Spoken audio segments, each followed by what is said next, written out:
কিছু আমলাতান্ত্রিক মন্ত্রণালয় বসে আছে, যার কারণে এই বাংলাদেশটাকে অস্থিতিশীলতা করার জন্য এই আইনগুলো বাস্তবায়ন হচ্ছে না। এই দায় মাননীয় সমাজ কল্যাণ উপদেষ্টা, আপনি একবার ভেবে দেখুন, আপনি একবার চিন্তা করে দেখুন, এই দায় থেকে আপনিও রেহাই পেতে পারেন না।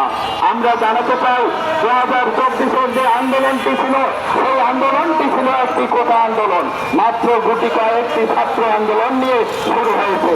পরবর্তীতে জনগণের যখন সকল জনগণ বা সকল স্তরের মানুষ যখন নেমে এসেছে, তখন কিন্তু স্বৈরাচার সরকার পালাতে এই দেশ করে পালাতে বাধ্য হয়েছে। তাই আপনারা মনে করেন না এই 15% ব্যক্তি অনেক কম, তাদের সঙ্গে রয়েছে তাদের বাবা মা, ভাই বোন এবং আত্মীয় স্বজন। আপনাদেরকে জানাতে চাই, বাংলাদেশ সরকারের আপনি আর কতদিন অপেক্ষা করলে, আর কতদিন আমাদের আন্দোলন করলে আপনার কানে পৌঁছে যাবে? আমরা আপনাকে জানাতে চাই, এই দাবি শুধু প্রতিবন্ধী ব্যক্তি বলে না, এই দাবি প্রতিবন্ধী ব্যক্তির শিক্ষক কর্মচারীরা, এই দাবি আজকে বাংলাদেশের সকল স্তরের জনগোষ্ঠীর দাবি হিসেবে রূপান্তরিত হয়েছে। আমাদের দাবির সঙ্গে সকল রাজনীতিবিদ, সকল সুশীল সমাজ এবং সকল সচেতন নাগরিক এই দাবির সাথে একমত পোষণ করেছে। তাহলে বাংলাদেশ সরকারকে জানাতে চাই, আপনারা কেন আমাদেরকে এখন পর্যন্ত মাঠে আমাদের দাবির জন্য অপেক্ষা করতে হচ্ছে? কেন শিক্ষক কর্মচারীরা আজ কুকুর বিড়ালের সাথে ঘুমাচ্ছে? কেন শিক্ষক কর্মচারীরা আজ মাঠে প্রেস ক্লাব চত্বরে ঝড় বৃষ্টি রোদে করতেছে? এটি কি আপনার কানে এখনো পৌঁছে নাই? যদি না পৌঁছে থাকে, আমরা আপনাকে জানাতে চাই, আগামী 24 ঘন্টার মধ্যে আপনাকে আমরা দেখাই দেব আমরা শিক্ষক কর্মচারীরা কতটা সচেতন। আমরা আপনাকে দেখাই দেব রাজপথে আপনাদেরকে অস্থিতিশীলতা করে সেভাবেই পারি আমাদের অধিকার আদায় করতে। কারণ আপনাদেরকে আমরা অনেক সময় দিয়েছি, 15 বছর আপনাদের সঙ্গে গোল টেবিল বৈঠক করেছি, বিভিন্নভাবে আপনাদের সঙ্গে অ্যাডভোকেসি করেছি, বিভিন্নভাবে আপনাদের কলা কৌশলীর সাথে আমরা অনেক কথা আলোচনা হয়েছে, কিন্তু আপনি সে কথার মূল্যায়ন করেন নাই। আজকে আপনাদেরকে জানাতে চাই, যদি আপনি আর 24 ঘন্টার মধ্যে যদি আমাদের আলোচনার মূল্যায়ন না করেন, আমরা রাস্তায় নামতে বাধ্য হব।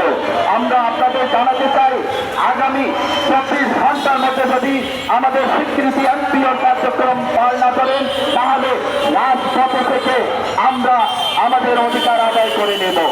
যদি এই রাজপথ থেকে যদি কোনো শিক্ষক কর্মচারী কোনো ধরনের ক্ষতিগ্রস্ত, কোনো মৃত্যুবরণ, কোনো পুলিশের আঘাতে, কোনো পেটোয়া বাহিনীর আঘাতে কোনো ব্যক্তির যদি ক্ষতি হয়ে থাকে, কেউ যদি মৃত্যুবরণ করে থাকে, মাননীয় সচিব, মাননীয় সমাজ কল্যাণ উপদেষ্টা, এই দায় আপনাকে নিতে হবে। শুধু দায় না, তাদের শিক্ষা, তাদের এমপিও স্বীকৃতি দিয়ে দায় সারবেন, শুধু এটা না, তাদের পরিবারের ক্ষতিপূরণ থেকে শুরু করে 50,000 কোটি টাকার মানহানি এবং ক্ষতিপূরণের মামলা আমরা দিতে বাধ্য হব। আপনি দেশের যে জায়গায় দাঁড়িয়ে থাকেন না কেন, আপনি দেশের যে জায়গায় যান না কেন, আপনি আন্তর্জাতিকভাবে যে কোনো দেশে অবস্থান করেন না কেন, আমরা আপনাদেরকে ফিরিয়ে এনে সেই শাস্তি, সেই আইনের বিধান, সেইভাবে আপনার এই বিচারের ঘানি টানতে হবে। আপনি জেনে রাখুন, স্বৈরাচার যেভাবে এই দেশ স্বৈরাচারিতাভাবে পরিচালনা করে আজ দেশ রাখতে হচ্ছে, আগামী দিন যেন আপনাকে এইভাবে মামলার ঘানি টেনে দেশ থেকে পালাতে না হয়। কারণ প্রতিবন্ধী ব্যক্তির শিক্ষকরা 15 বছর আপনাদের সাথে বিভিন্নভাবে মত বিনিময় করে এসেছে, কিন্তু তাদের কথা কোনো ক্রমে আপনি রাখেন নেই। আমরা বাধ্য হয়ে আজকে প্রেস ক্লাব সব করে আমাদের অধিকার আদায়ের জন্য এসেছি। সে অধিকার বাস্তবায়ন না হওয়া পর্যন্ত এই মাঠ ছেড়ে আমরা কেউ যাব না। আমি আপনাদের জানাতে চাই, আপনার শিক্ষা নীতিমালাটি আপনি একবার পড়ে দেখুন। রাষ্ট্র আমাদের অধিকার দিয়েছে, রাষ্ট্র আমাদের নাগরিক অধিকার দিয়েছে, প্রতিবন্ধী ব্যক্তিদের সুরক্ষা দিয়েছে। সকল ক্ষেত্রে যদি প্রতিবন্ধী ব্যক্তিদের অধিকার এর কথা বলা থাকে, সকল আইনে যদি অধিকারের কথা বলা থাকে, তাহলে এই সমস্ত সুবিধা বঞ্চিত মানুষের জন্য আপনার হৃদয়টি একবার গলে না। এই সমস্ত সুবিধা বঞ্চিত মানুষকে রাস্তায় ফেলে আপনি কখনো এসি রুমে ঘুমাতে পারেন না।